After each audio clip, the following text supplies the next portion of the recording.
Assalamualaikum warahmatullahi wabarakatuh. Selamat pagi semuanya. Di sini saya Fedwi Firman Anugrah dengan NIM 132222026 akan mempresentasikan hasil review dari artikel yang berjudul Reinforcement Learning Triple Spots Running Speed yang dikeluarkan oleh IEEE sebagai bahan UTS seminar matkul proyek robotika. Oke. Kemudian apa sih RAI, Spot, dan juga the UMV yang akan dibahas pada artikel ini? Jadi, RAI Institute atau yang dikenal sebagai Robotics and AI Institute itu merupakan salah satu organisasi atau lembaga gitu yang didirikan oleh Mark Raibet untuk menjembatani antara high level AI dan juga advanced physical dari hardware robotnya sendiri. Nah, kemudian RAI Institute ini telah membuat dua robot, yaitu Spot Quadruped Robot dan juga Ultra Mobility Vehicle atau UMV. RI Institute ini sendiri memiliki beberapa produk yang primer dan juga research focus areas di RL Researcher Development Kit, kemudian di Ultra Mobility Vehicle yang salah satunya adalah robot motor ini, kemudian di Advanced Humanoid Control Pipeline, dan juga Reality Grounded RL Framework, di mana keempat area ini tuh merupakan prioritas dari RAI Institute ini sendiri, yang kemudian menghasilkan dua produk ini. Nah, produk yang pertama itu adalah Spot Quadruped Robot, di, di mana robot ini merupakan salah satu robot yang paling ikonik dan juga terkenal dari Boston Dynamics. Robot ini tuh memiliki fitur Low Level Join by Join API yang mana membuatnya tuh em, sangat mumpuni gitu untuk advanced mobility research. Dan Spot Quadruped Robot ini telah diintegrasikan dengan RL gitu, Reinforcement Learning, untuk memodelkan perilaku robot ini sendiri dan menggerakkan join-join dari si uh, robot Spot ini sehingga dia bisa berlari dengan sangat cepat yang nanti akan dibahas di uh, slide berikutnya. Kemudian produk yang kedua itu adalah Ultra Mobility Vehicle atau UMV, yang mana robot ini berbentuk seperti sebuah robot yang bisa berakrobat dan juga beratraksi gitu. Em, dan ini merupakan salah satu hal yang cukup sulit untuk dilakukan di sebuah robot karena membutuhkan kestabilan yang sangat tinggi. Oke, kemudian em, Spot Quadruped Robot yang tadi disebutkan ini itu telah memecahkan rekor batas kecepatannya karena em, Spot itu secara default dari pabrikannya sendiri itu hanya bisa berlari dengan kecepatan maksimum 1,6 meter per second. Namun dengan menggunakan RL yang dikembangkan oleh AI Institute ini, Spot itu bisa berlari sampai kecepatan maksimumnya 5,2 meter per second atau hampir tiga kali lipatnya. Lebih lebih dari tiga kali lipat kecepatan pabrikannya. Dan kecepatan Spot ini tuh ternyata tidak em, terinspirasi dari biological gate dari hewan seperti misalkan anjing atau hewan yang paling cepat di dunia, yaitu cheetah gitu. Nah, tapi kecepatan Spot ini tuh eh, benar-benar ditemukan oleh AI sendiri pada saat reinforcement learning sedang berlangsung. Jadi gerakan Spot ini tuh tidak terlihat natural, tapi cepat. Jadi tidak terinspirasi dari biological trait gitu. Dan ternyata bottleneck dari si spot ini tuh bukan lagi dari aktuatornya atau dari em, join-joinnya, dari physical hardware kontrolnya gitu. Tapi ternyata dari baterainya sendiri.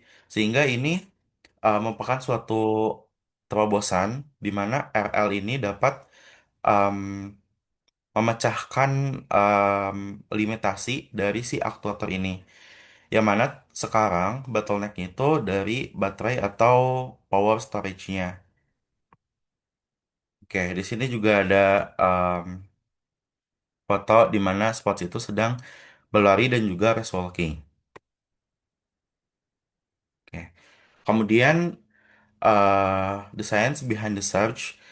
Jadi kenapa sih model reinforcement learning atau RL ini tuh bisa outperform dari traditional engineering modelsnya, yaitu memakai MPC atau model predictive control. Jadi dulu robot itu dikontrol dengan MPC model predictive control. Yang mana ini merupakan gold standar untuk mengontrol robot yang dynamic.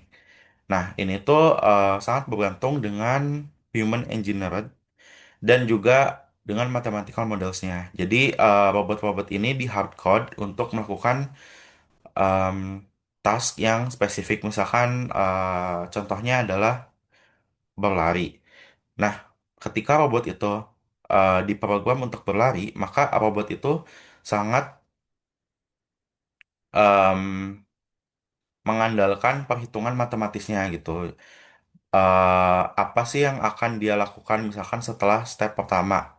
Misalkan step pertama itu mengangkat kaki untuk berlari, maka step keduanya itu adalah mengangkat kaki satunya lagi. Nah, itu sangat diatur dalam mathematical modelsnya. Sehingga kekurangan dari MPC ini itu ialah komputasinya yang sangat berat dan juga lumayan lama gitu. Namun memang MPC ini merupakan sangat reliable dan sudah menjadi gold standard untuk mengontrol dynamic robots dari dulu. Nah, kemudian terobosan baru ialah dengan menggunakan reinforcement learning untuk mengontrol si robot ini. Jadi, robot ini dilakukan learning eh, dengan offline trial dan error. Sehingga si robot ini tuh dapat dilatih dengan memasukkannya ke dalam simulasi. Jadi tidak harus membuat prototipe-nya dulu. Jadi bisa secara offline gitu. Dan ini merupakan salah satu terobosan yang cukup canggih di mana em, sekarang robot itu hanya bisa saja hanya dilatih di simulasi tanpa harus ke dunia nyata dan si robot ini dapat menemukan langkah-langkah atau step untuk melakukan tugas itu dengan cara yang sangat optimal yang bahkan tidak terpikirkan oleh engineer gitu. Oke, kemudian untuk robot yang kedua yaitu Ultra Mobility Vehicles.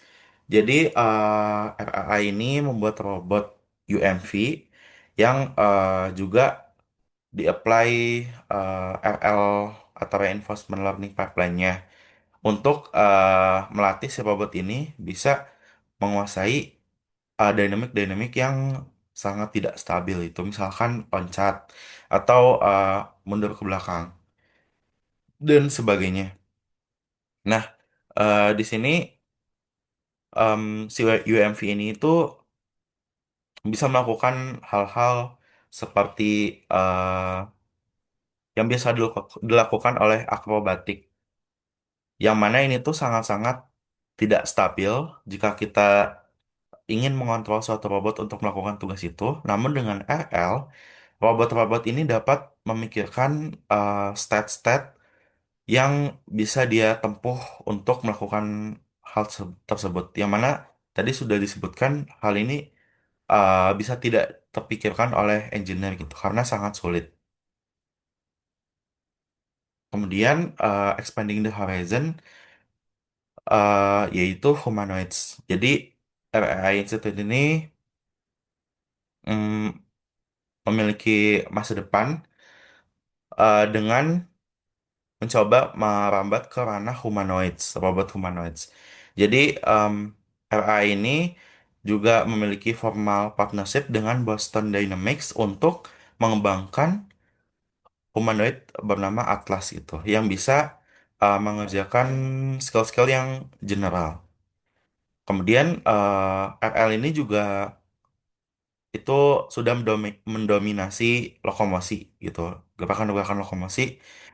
Contohnya itu the robot dari KAIS gitu yang bisa uh, berlari mencapai 6,5 meter per second dan sebagainya. Jadi RL ini sekarang sudah cukup diimplementasikan di robot-robot yang ada gitu. Kemudian sekarang juga telah terjadi pergeseran paradigma di mana dulu itu untuk membuat robot kita itu harus memodalkan dulu baru mengontrolnya. Sekarang robot itu dapat disimulasikan dulu baru dilatih dengan menggunakan konsep RL ini. Dan juga RL ini tuh dapat em, membuat robot itu tidak harus diuji di lapangan, tapi bisa diuji di simulasi saja dengan mensimulasikan physical world seperti misalkan gesekan atau limitasi-limitasi yang ada. Kemudian kesimpulannya, jadi limitasi tersembunyi dari pengembangan robot ini tuh sekarang bukan hanya di gearsnya atau misalkan di joinnya, tapi di strategi untuk mengontrolnya. Bagaimana membuat robot itu menjadi stabil dan sebagainya. Kemudian di sini juga bisa dilihat artikel-artikel yang menyebutkan RI Institute itu sedang mengembangkan robot humanoid, di mana eksekutif direktur dari RRI Institute, yaitu Mark Ribot, juga menyatakan bahwa uh, tujuan dari RRI itu untuk mengembangkan teknologi yang um, bisa apa ya, membuat mesin dengan AI gitu, intelligent machines. Oke. Uh, Kemudian ini ialah factor read atau referensi yang dipakai untuk mereview artikel ini yang bisa di uh, dilanjutkan membacanya. Oke. Kemudian mungkin itu saja dari saya. Terima kasih telah menonton. Wassalamualaikum warahmatullahi wabarakatuh.